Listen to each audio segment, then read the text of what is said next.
We exist because there is a transfer of information. Even matter possesses some information to have its intrinsic properties.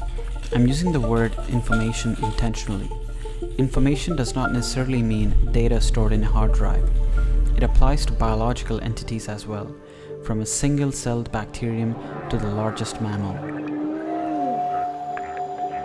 We all somehow get information or traits transferred from our parents when we are born, and that information remains restricted to primal qualities, which enable us to survive on this planet, like eating, sleeping, fight and flight response, reproduction, and the most brilliant body's immune system to ward off diseases.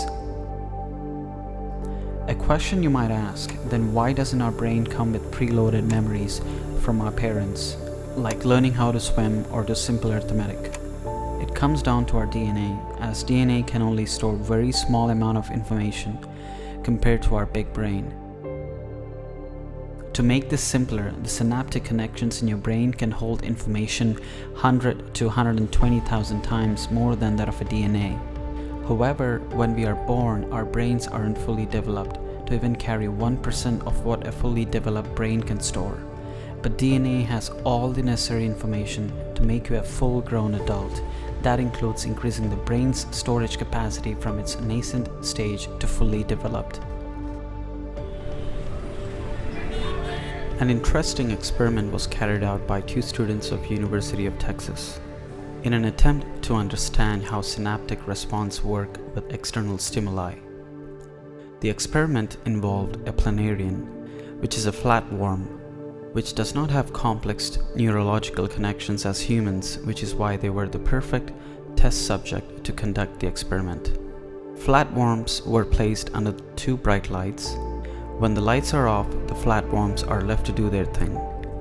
But whenever the lights were turned on, they were given a mild electric shock. It caused them to curl up due to the contraction of the muscles from the electricity. This was done hundreds of times until no electric stimulus or stimuli was needed at all. As soon as the lights were turned on, the worms would curl up. What's causing them to curl up now? The light or the muscle memory we instilled in them by shocking them every time there was a bright light. The experiment graduated to one level up. Flatworms have regenerative abilities. If you cut them in half, the other half would grow to be an independent creature on itself, by even growing the head from dissected half of the body.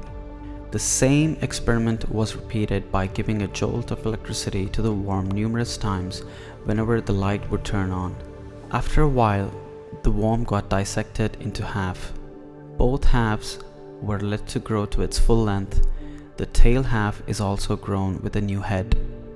Here is an interesting part. The worm that grew from the tail end exhibited curling behavior when it was subject to bright light without even giving any electric shock. In fact, it did better than the one that grew from its head.